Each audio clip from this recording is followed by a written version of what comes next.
Well, Gurdjieff's teaching is that there is a break in the chain of energetic production in man. We do not have the energies that we should have,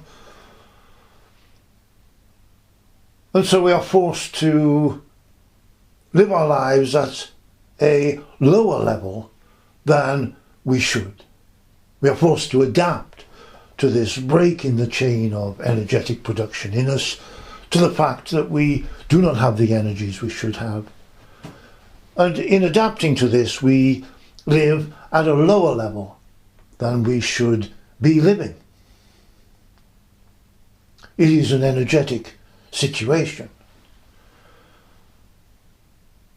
Now, a consequence of this energetic situation is that we have an abnormal psychology, because we have to adapt to the situation, and we live at a lower level, too low a level.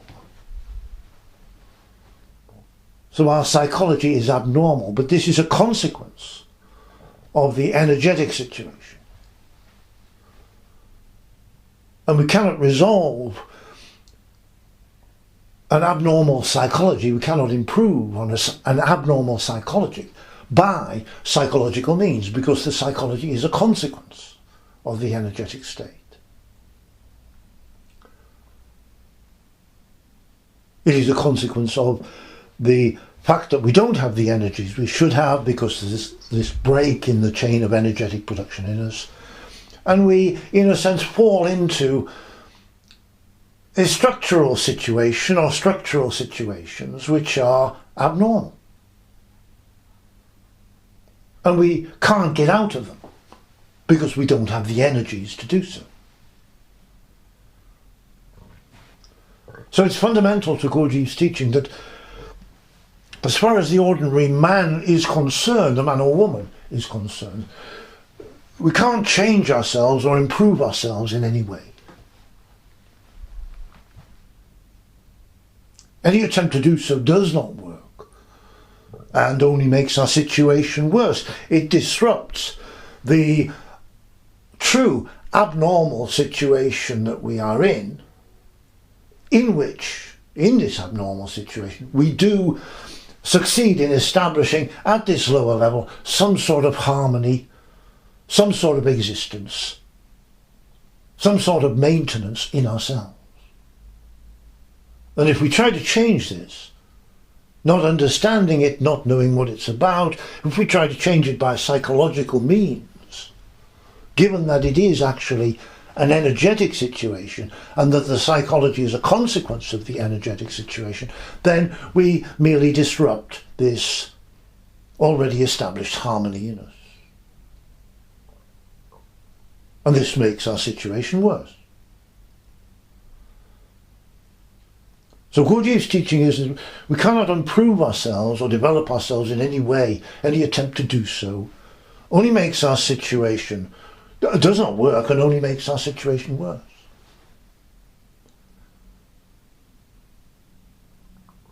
So Gurdjieff's teaching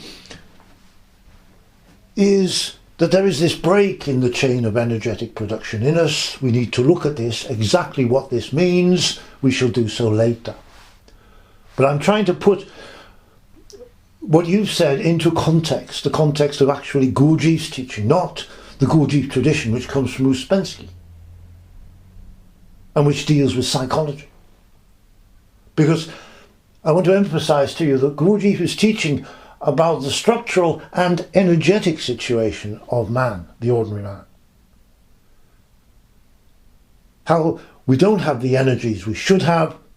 We fall into abnormal structural situations in terms of our energies and our existence, which manifest in us in consequence as an abnormal psychology. And because our psychology is a consequence, we can't change our psychology by psychological means. We've got to look at the cause. If you change the effects of a cause, then in the course of time, because they are the effects of a cause and the cause remains the same, any changes you make will simply revert back in the course of time to what they were before, because they're a consequence of a cause. So it is quite difficult, I think, for people, certainly those in the Gurdjieff tradition, to actually even begin to understand what Gurdjieff is saying. That there is a break in the chain of energetic production in us. We don't have the energies we should have. This includes psychological energies. This includes even, we might say, some attribute to Gurdjieff a spiritual element. But this is all a consequence of an energetic situation. And Gurdjieff is seeking to, first of all, show us how this energetic and structural situation impacts our psychology to create an abnormal psychology. He's trying to show us that we can't change our psychology by psychological means. And then we can start to actually look at what is the cause and what is the break in this chain of energetic production in us. What is the real problem? What is the cause of an abnormal psychology? Now, of course, this is where Uspensky has also misunderstood Gurdjieff. Uspensky misunderstands Gurdjieff by taking Gurdjieff's teaching as being psychological or about psychology, whereas it is not. It is about the structure and energies of man. And we can see that Uspensky has misunderstood this analogy that Gurdjieff is using, or used, that man is a machine, or man as a machine. Of course, man is not a machine. We've 1001 proofs, scientific laws that show us the differences between a machine and a man. So it's not literally true that man is a machine. But we can say, let's compare man to a machine. And let's study man as if we are studying the machine. And a machine, of course, is a complex device made by man in order to perform a specific function or functions. And it always has an operator. So one of the fundamental misinterpretations of Uspensky is that Uspensky is studying the operator of the machine, not, as Gurdjieff is doing, the machine itself. It's as if we're going to study a motor car, a machine, a complex device made by man in order to perform a specific function or functions, and it always has an operator. It has the driver, the guy who drives the machine, the chauffeur. But if you're studying a motor car, you're not studying the psychology of the chauffeur. You're studying the structure of the machine and the energies of the machine and the lubricants of the machine, how it all fits together, how it works, how one thing affects another thing and causes a third thing to happen, so that it works as a machine. It has nothing whatsoever to do with the driver of the machine. It has nothing to do with the operator of the machine. But Uspensky immediately, and we've seen this, as soon as Uspensky takes on board this idea, man is a machine entirely controlled by external forces. Uspensky goes on to say, and in order to operate the machine, we must do this, that and the other. He is talking. This is the Gurdjieff tradition. Now, it's talking about the operator of the machine, not the machine. So Gurdjieff is teaching structures, energies, the way the machine is made, the way it functions, the way it works, and the way it should work. Uspensky is not. He's looking at the operator of the machine. And this is one of the fundamental misinterpretations and misunderstandings of Uspensky and now of the Gurdjieff tradition, because it seems to me that people are talking about the operator of the machine. They're talking about psychology. And this is not what Gurdjieff was teaching. So let me go back to answering your question by saying that Gurdjieff is teaching that there is a break in the chain of energetic production in us. As a result of this, we don't have the energies we should have of all kinds, and we are forced thereby to live at a lower energetic level. We are forced to create structures, or we fall into structures at a lower level than we should be, which manifest in us as an abnormal psychology. We can't change our psychology. We can't change this abnormal psychology by psychological means, because it's a consequence of an energetic situation.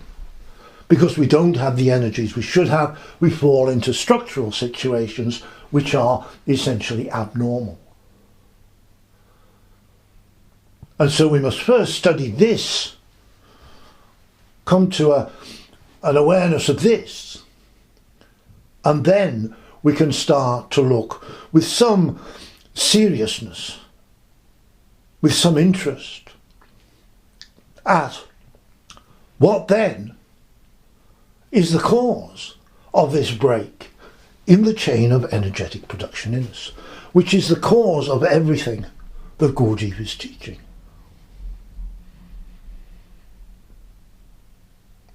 So, a few words there to try to introduce the viewpoint that is actually Gurdjieff's viewpoint upon this, as opposed to the Gurdjieff tradition, the viewpoint of psychology that comes from Uspensky.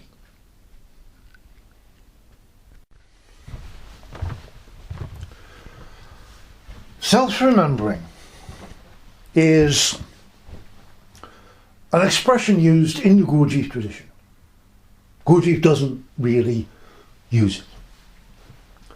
In the book Beelzebub's Tales to His Grandson, I think there are two mentions of self-remembering, neither of which correspond to anything that Uspensky or the Gurdjieff tradition use as an interpretation of this expression.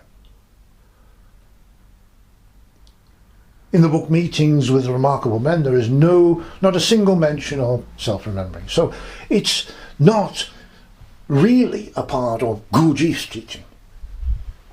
It comes from the Gurdjieff tradition, which in turn comes from Uspensky, and Uspensky attributed to this expression, self-remembering, a great significance.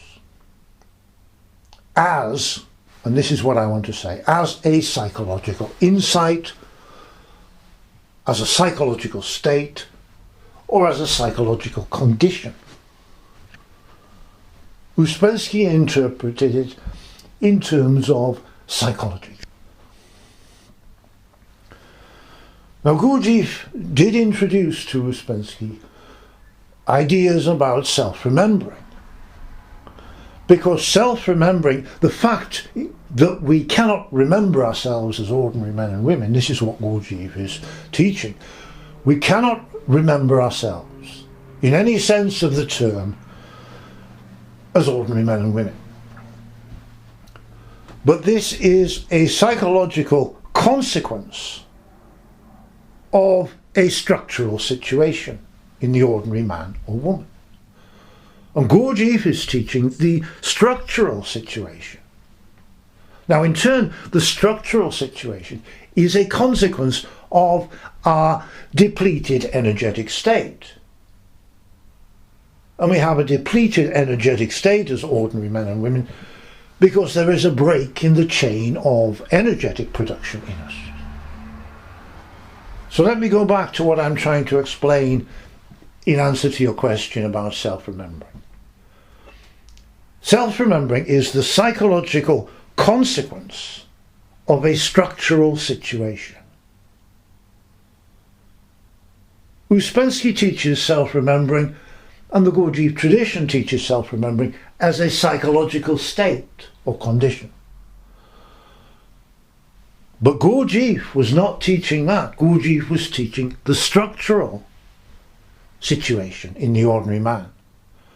or woman that means that the ordinary man or woman cannot remember themselves in any sense of this term. So this is, I think, again, this is quite difficult for people to understand, that self-remembering is, first of all, it's not part of Gurdjieff's teaching in any particular sense. It was used by him to try to point out a structural situation, a situation concerning the machine, which has consequences, psychological consequences. The cause is the structure, the machine. The consequences are the psychology. So it is not particularly important, because what Gurdjieff was pointing out is the cause. What is the cause of our situation, our abnormal situation as ordinary men and women? What is the cause of our abnormal psychology?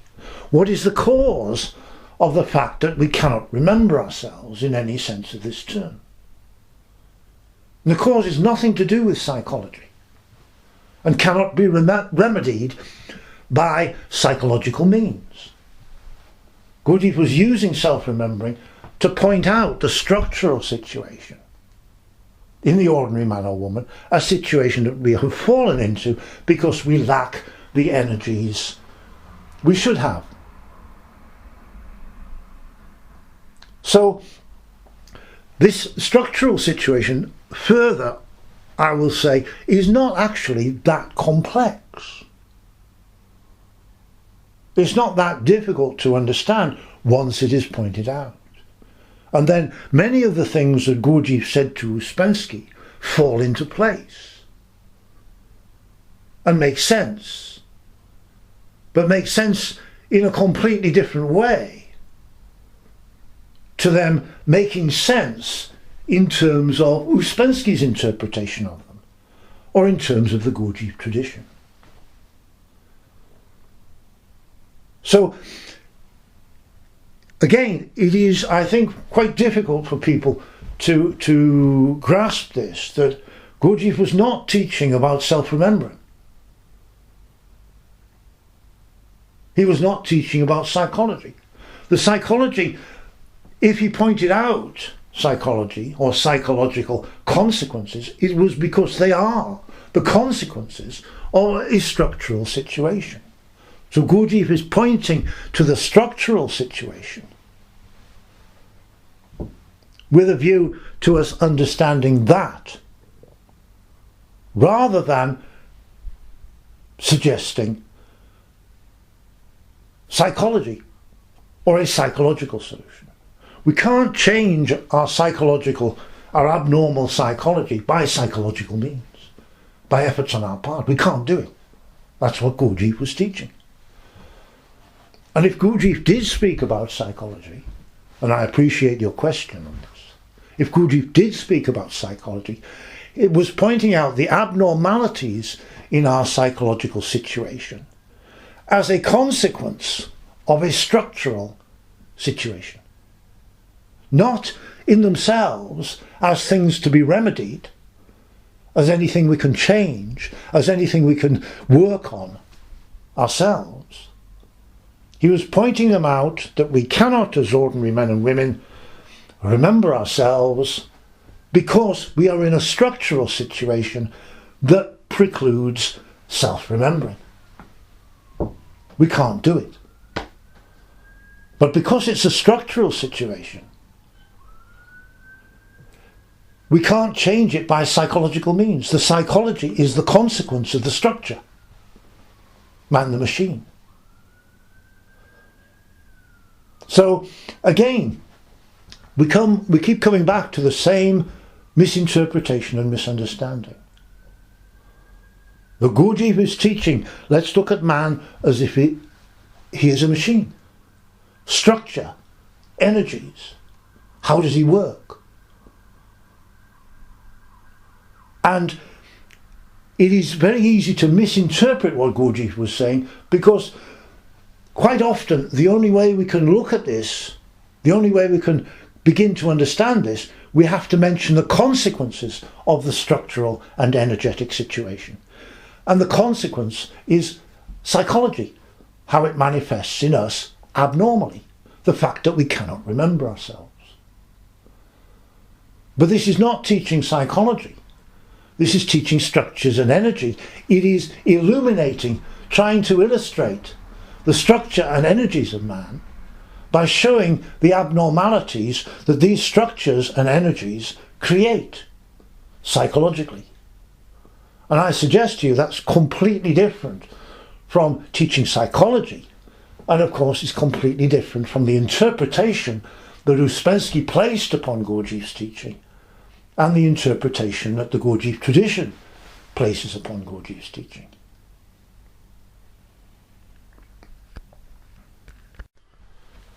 Right, I hear this all the time.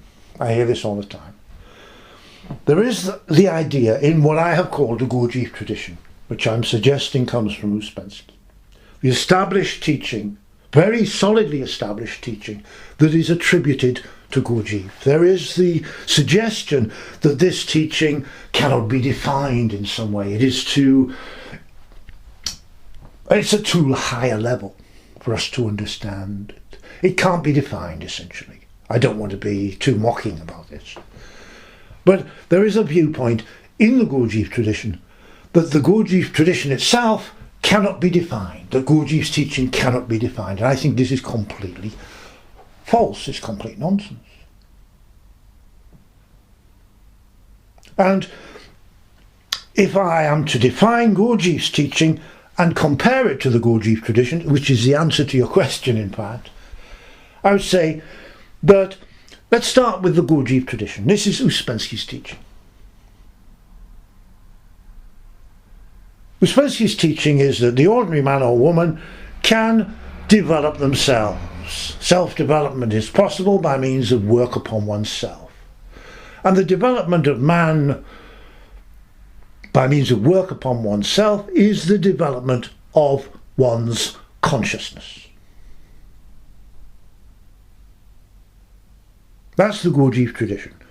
So it's Uspensky's teaching, self-development is possible, the evolution of man is possible, and it is the evolution or the development of man's consciousness.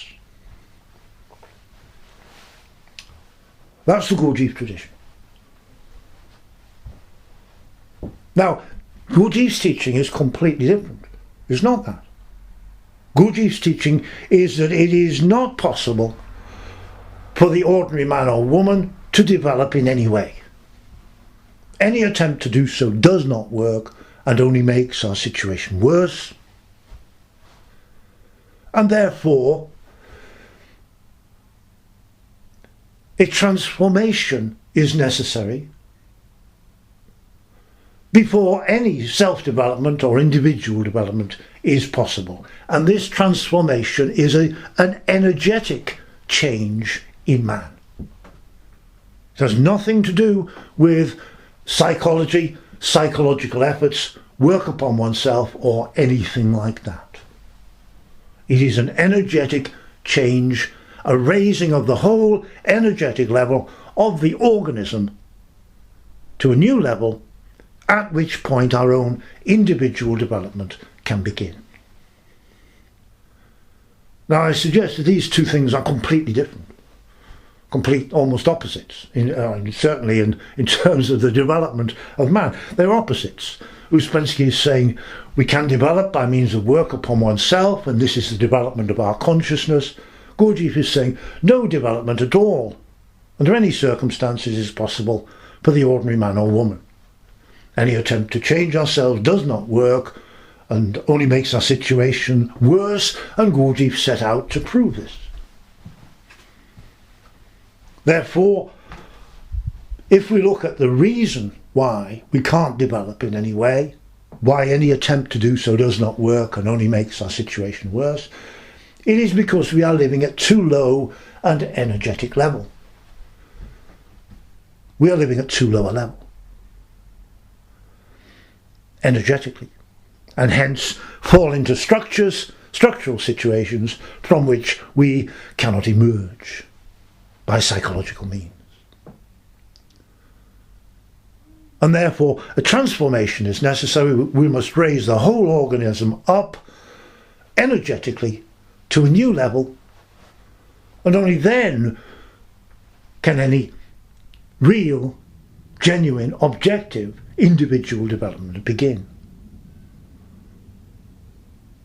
And Gurdjieff's teaching is about this transformation, this raising up of the energetic level of the whole organism, which he referred to Uspensky, and you can look for this in the book In Search of the Miraculous. He referred to this as the stairway. From where does the way begin? Gurdjieff was asked. You can see this in the book In Search of the Miraculous by Uspensky.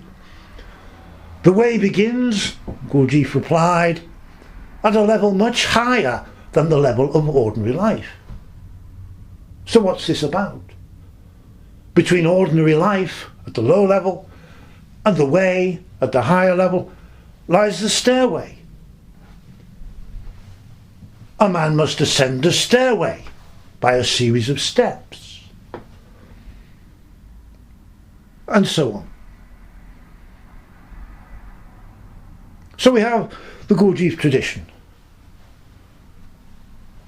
The development of man, the evolution of man is possible, and it is the evolution of man's consciousness. And we have Gurdjieff's teaching, no development of the ordinary man is possible under any circumstances. Any attempt to do so does not work and only makes our situation worse. Before we can develop in any way, a transformation is necessary. We must raise the whole organism up to a new and higher energetic level, and only then can our own individual development actually begin. So they are two completely different teachings.